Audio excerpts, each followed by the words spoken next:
이 앞서 대통령이 언급한 정책 수단이 보유세 인상 등 세제 개편이 아니냐는 일부의 분석도 있었는데요. 민주당은 선을 긋고 있습니다. 하지만 국민의힘은 여권 고위층의 부동산 보유 실태를 거론하면서 공세를 펴고 있습니다. 다주택자인 이찬진 금융감독원장은 서초구의 고가 아파트 두 채 중 하나를 자녀에게 증여해서 정리하겠다고 밝혔는데 어제 정무위 국감장으로 가보시죠. 정작 본인은 강남에 같은 아파트 단지 내 두 채를 떡하니 소유하고 있습니다. 눈높이에 맞지 않은 부분에 대해서는 한두 달 안으로 정리할 상황입니다. 정확하게는 제 자녀한테 양도할. 어쨌든 정부가 결국 보유세 카드를 내밀 가능성도 꾸준히 제기되고 있는데 민주당 내에서도 의견이 엇갈리는 것 같습니다. 이번에 보유세가 들어갔었어야 된다고 보세요? 예, 저는 그랬으면 오히려 더 확실한 효과를 거둘 수 있지 않을까 그렇게 생각하는데 똘똘한 한 채로 이렇게 집중되고 있지요. 이 문제에 대해서 저는 손봐야 된다고 생각합니다. 저는 집값을 못 잡는 것이 선거에 더 큰 위험 요인이 된다고 생각해요. 집값을 잡아야죠. 초점은 아무래도 공급 방안을 좀 다듬고 만드는 그 방향 아닐까 싶습니다. 보유세가 직접적으로 주택 안정의 수단이 된다라고 보는 부분에 있어서는 의문점을 표시하는 전문가들이 많습니다. 최근 국토부 차관이 했던 이 발언이 아닐까 싶은데 오늘 아침 여당에서 처음으로 이 발언에 대한 사과의 입장이 나오기도 했습니다. 함께 들어보겠습니다.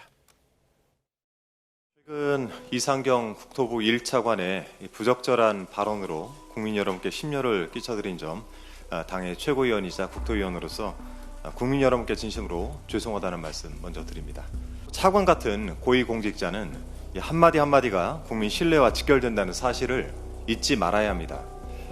이번 일을 계기로 저희 여당은 더욱 겸허히 국민의 목소리에 귀 기울이고 책임 있는 자세로 국정을 바로 세워나가겠다는 말씀 드리면서 여당 원내대표부터 국토부 차관까지 정작 자신들은 갭 투자의 사다리를 밟아 부를 축적하고 주요 지역의 부동산을 가지고 있습니다. 지금 제 뒤에 백드롭에 쓰여 있는 것처럼 국민에게 나는 되고 너는 안 된다며 윽박지르고 있는 것입니다. 국민은 주거 불안정으로 고통받더라도 민생이 파탄나더라도 부동산에 대한 삐뚤어진 신념을 기어코 관찰하는 내로남불의 위선이자 오만일 뿐입니다. 자, 한준호 민주당 최고위원이 지금 사과를 했습니다. 그런데 이 말을 한 건 한준호 최고위원이 아니라 국토부 차관이란 말이죠. 이상경 차관인데 이 대리 사과에 대해서는 좀 어떻게 평가하십니까?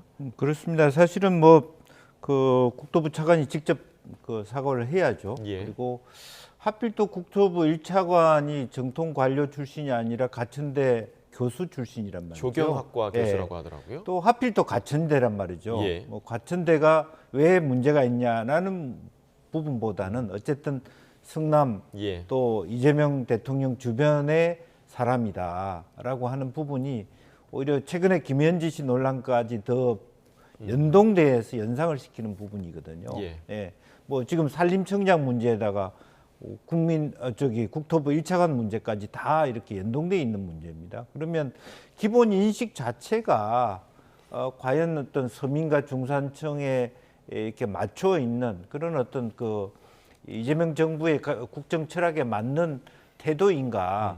사실 문재인 정부 때도 그런 얘기 초기에 했어요. 집값 감당이 안 되면 세금 감당이 안 되면 세금 갖고 집 팔아서 지방으로 가라. 그런 얘기 하다가 사실은 정권 연장도 안 된 거 아닙니까? 그때도 똑같이 박근혜 정부의 어떤 파면을 딛고 촛불 정권이라고 들었었는데 그 정권에서 그런 얘기를 했단 말이죠. 저는 근본적으로 보면요. 서울의 집값이 저평가됐다는 기준으로 좀 생각할 필요가 있습니다. 전 세계가 서울로 오고 있어요. 또 외국인도 물론 그 투기 세력은 잡아야 되겠지만 여기서 가장 아픈 것은 대통령도 말씀하시잖아요.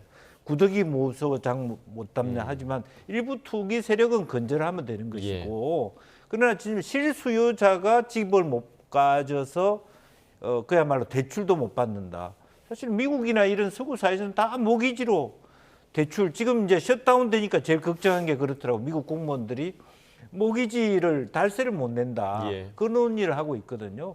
우리나라가 집값이 올라가도 좋으니까 어쨌든 그것을 대출받아서 실수요자가 젊은이들이 또 혹은 결혼을 한 사람들에게 더 많은 뭐 인천시 같은 경우는 뭐 천원주택 그런 얘기도 나오고 있는데 왜 그런 플러스적인 발상을 못 하느냐. 그런데다가 지금 국토부 1차관이 저런 발언까지 해버리니까 상당히 민주당도 그렇고 정부 입장도 난감하다 그렇게 봐야 될 것 같습니다. 네, 지금 뭐 김 교수님 말씀해 주시는 게 사실 지금의 여론의 분위기를 어느 정도 지금 얘기를 해 주시는 것 같기도 하고 국민의힘 입장에서는 이번 그 정부의 대책이 오히려 좀 반전의 계기가 될 수도 있겠다 이런 생각도 좀 드는데요. 어떻게 보십니까? 저희가 국민의힘이 정치적으로 이득을 얻는 건 중요치 않습니다. 사람들이 집을 산다는 게 결혼과 아이를 낳고 집을 산다는 건 인생에서 굉장히 중요한 일이죠. 그래서 오늘 집 살래다가 내일 안 산다 이게 아닙니다. 집을 사기 위해서 많은 사람들이 노력을 하죠. 그런데 사람들이 가장 싫어하는 게 뭐냐? 정부가 나한테 도움이 안 되는데 내 인생에 왜 발목을 잡냐 이겁니다. 아니 지금 집값뿐만이 아니고요. 주식도 뛰고 있고 금값도 뛰고 다 뛰고 있습니다. 현금을 가지고 있을 때 10년 뒤에 1억이 지금의 1억과 다르다는 걸 누구보다도 다 알고 있습니다. 그렇기 때문에 실물 자산에 집에 대해서 투자를 하는 건데 주식 같은 경우는 실패할 확률이 있지만 여하튼 주식은 내가 거주하기 때문에 우상향하고 내가 거주하면서 얻는 그런 어떤 실익도 있지 않습니까? 예. 그래서 이제 집을 선택하는 건데 저는 지금 한준호 최고께서 지금 1차관 대신 사과를 했는데요. 저는 이재명 대통령이 분명하게 사과하셔야 됩니다. 왜냐하면 5월 달에 강남 그 고속버스 터미널에서 이런 말씀하셨습니다. 민주당 정권이 집권했을 때 집값이 올랐는데 왜 그랬을까? 전 생각을 바꾸기로 했다. 이렇게 명시적으로 얘기했고요. 예. 부동산 가격이 오른다고 다른 지역과 좀 괴리감이 생겨도 서로 비싸게 사고 팔겠다는 것을 굳이 압박해서 낮출 필요가 있겠느냐. 그러니까 쉽게 말해서 강남 쪽에서 오르는 건 자기들끼리 사고 파는 거니까 내주겠다. 예. 그리고 그걸 하기 위해서 과도하게 수요를 억제하고 뭐 세금을 하고 그런 부분은 안 하겠다고 명시적으로 얘기를 했고요. 자기가 민주당 정권에서 한 부분과 나는 다르게 하겠다고 명시적으로 얘기를 했는데 그게 아니거든요. 그러니까 결국은 선거 때는 나는 문재인과 다르다 얘기를 했지만 결국 문재인 전 대통령의 길, 문재인 시즌2를 가고 있는 거고요. 그러니까 저는 이겁니다. 예전에는 다주택자를 악마화했잖아요. 그래서 똘똘한 한치 현상이 됐습니다. 예. 지금은 어떻게 하죠? 전세 끼고 사는 사람도 나쁜 사람이 되고요. 대출 껴서 한 사람도 나쁜 사람입니다. 저희가 지금의 여당과 대통령실, 정부 관계자를 비판하는 건 뭐냐면 그들이 전세를 끼고 살아서 나쁘다는 게 아니고요. 그들이 대출 받아서 샀다는 게 나쁘다는 게 아니라 본인들은 그렇게 해놓고서 왜 지금 젊은 사람들이 그렇게 하는 것을 막아놓느냐. 예. 이게 문제입니다. 예. 네, 정부의 부동산 정책 후폭풍이 거셉니다. 정책 자체로도 논란이 큰데요. 당국자들의 이른바 내로남불이 불에 기름을 붓고 있습니다. 스타트 경제, 오늘은 석병훈 이화여자대학교 경제학과 교수와 함께하겠습니다. 어서 오십시오. 어서 오십시오, 교수님. 저희가 앞서서도 영상으로 보여드렸는데요. 그 정부 인사들의 부동산 문제가 잇따라 지금 불거지고 있습니다. 이상경 1차관도 문제가 됐고요. 그런데 이 발언만 문제가 된 게 아니라 보니까 본인도 문제고 배우자도 갭 투자 의혹이 지금 불고 있어요. 예, 그렇습니다. 지금 본인 같은 경우는요, 경기도 성남시 고등동 소재 아파트를 갖다가 약 시세 차이 5억 원 정도를 보면서 차관으로 지명되기 직전에 세주인에게, 즉 이 사람과 전세 계약을 해서 본인이 계속 거주하는 조건으로 매도를 했습니다. 그러니까 갭 투자자에게 매도를 한 것이죠. 그리고 배우자의 아파트 같은 경우는 경기도 성남시 백현동 소재인데 33억 5천만 원에 구매를 했는데 이것은 임대보증금 14억 8천만 원의 전세를 주면서 매수를 했습니다.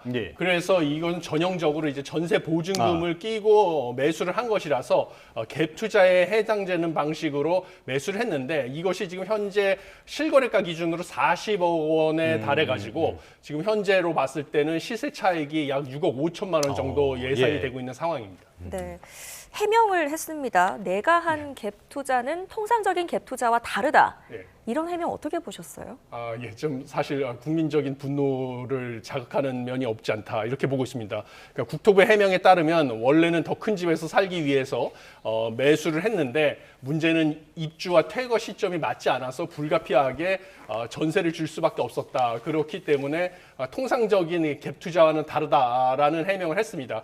그렇지만 국민적인 공분을 사는 이유는 이상경 국토교통부 차관이 직접 부동산 유튜브 채널에 나서서 지금 대출 규제를 통해서 실수요자들이 불편을 겪게 된 것은 미안하게 생각하지만 돈을 모아서 나중에 집값이 떨어진 다음에 기회가 오니까 그때 집을 사면 된다라는 얘기를 해서 분노를 유발을 했고요.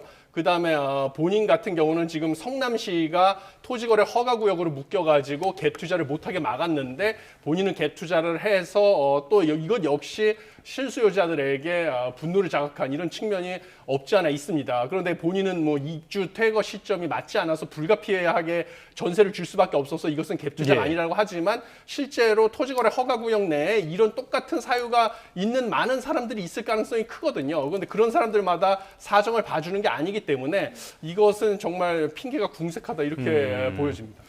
조금 전에 조혜진 앵커도 언급을 했지만 내가 하는 갭 투자는 니들이 하는 갭 투자랑은 달라. 딱 이런 태도가 아닌가 싶은데요. 글쎄요. 이런 것들이 과연 공감을 얻을 수 있는 해명인지는 잘 모르겠습니다. 지난 19일 실수요자들에게 돈 모아 집값이 떨어지면 사라는 취지로 발언한 이상경 국토교통부 1차관. 기회는 돌아오게 돼 있으니 실망하지 말라면서 소득이 쌓이면 그때 가서 집을 사라고 조언했습니다. 집값이 안정화된다는 이야기는 최소 그대로 있거나 낮아지는 경우를 보통 이야기를 국민들이 생각한다 그러면 사실은 이제 이번에 나서지 않은 게 그런 국면에서는 어차피 기회는 돌아오게 돼 있다고 저희는 보고 있습니다. 그러니까 너무 이렇게 아쉽게 실망을 하실 필요는 없지 않는가. 하지만 정작 이 차관 본인과 배우자가 갭 투자 의혹에 휩싸였습니다. 갭 투자란 매매가와 전세가 차익만큼 자기 자본을 투입하는 투자 방식으로 경우에 따라 투기적 성격을 띠기도 합니다. 이 차관은 2017년 8월 경기 성남시 고등동 아파트를 6억여 원에 매입한 뒤 이재명 정부 출범 직후 11억여 원에 매도해 5억 원에 가까운 시세 차익을 남긴 것으로 알려졌습니다. 이 차관은 매도한 집에 다시 전세 계약한 것으로 전해졌는데 이에 대해 다주택자 꼬리표를 떼는 과정에서 갭 투자자의 집을 판 게 아니냐는 의혹이 불거졌습니다. 이 차관 배우자는 전형적 갭 투자 논란에 휩싸였습니다. 지난해 7월 성남시 백현동 아파트를 33억여 원에 사들인 뒤 같은 해 소유권 이전을 마쳤는데 그새 14억여 원의 전세 계약을 맺으면서 부담해야 할 잔금이 18억여 원 수준이 됐기 때문입니다. 이에 대해 국토부는 통상적인 갭 투자와는 다르다는 입장입니다. 우선 이 차관이 실거주 목적으로 백현동 아파트를 매입했지만 집을 팔고 입주, 퇴거 시점을 맞추기 어려워 전세 계약을 체결했다고 해명했습니다. 배우자가 더 큰 면적으로 이사하려고 아파트를 계약했지만 집이 팔리지 않은 상황에서 전세를 시세보다 저렴하게 놓았다고도 덧붙였습니다. 하지만 정부가 서울 전역과 성남을 포함해 경기 12개 지역을 토지거래 허가구역으로 묶으면서 해당 지역 갭 투자는 내년까지 불가능해진 상황. 부동산 정책을 총괄하는 국토부 1차관이 갭 투자를 활용해 이익을 얻은 게 아니냐는 의혹에 휩싸이면서 이른바 내로남불이라는 비판의 목소리가 커지고 있습니다. YTN 최두입니다. 역대급 부동산 정책으로 평가받는 11호 대책이 유예 기간을 거쳐 본격 시행된 다음 날 이재명 대통령은 정부가 발표한 집값 안정 대책에 한 번 더 힘을 실었습니다. 가능한 모든 수단을 동원해 집값을 잡겠다는 정부 차원의 목표를 공언했습니다. 가용한 정책 수단, 역량을 집중 투입해서 경고등이 켜진 비생산적 투기 수요를 철저하게 억제해야 합니다. 이런 인식의 바탕엔 한국의 자산 증식 시장이 비정상적으로 돌아간다는 우려가 깔렸습니다. 과도한 자금이 부동산에 쏠려 있다고 보고 주식 등 경제 전체에 도움을 주는 분야로 자금이 흘러가야 한다는 게 이 대통령의 생각입니다. 합리적이고 지속 가능한 투자 문화가 정착되고 이를 바탕으로 경제 산업과 국민 자산의 동반 성장이 실현될 수 있을 것입니다. 대통령실 핵심 관계자는 YTN에 이 대통령의 이번 언급은 투기 수요 억제에 대한 강한 의지를 거듭 표명한 것이라고 설명했습니다. 다양한 투자처의 건전한 투자가 이루어지기를 말씀하신 부분이라고 보시면 될 듯합니다. 다만 집값을 잡기 위해 보유세 등 세제 카드까지 꺼낼 거란 관측엔 일단 거리를 두는 모습입니다. 또 다른 대통령실 관계자는 생산적 금융으로 전환의 필요성을 밝힌 것이라며 확대 해석을 경계했습니다. 한국에서 부동산과 세금 이슈가 갖는 휘발성을 대통령실 내부에서도 잘 알고 있습니다. 특히 내년 6월 지방선거를 앞둔 만큼 보유세 등 세제 카드는 최후의 수단으로 남겨두려는 분위기입니다. YTN 강준원입니다.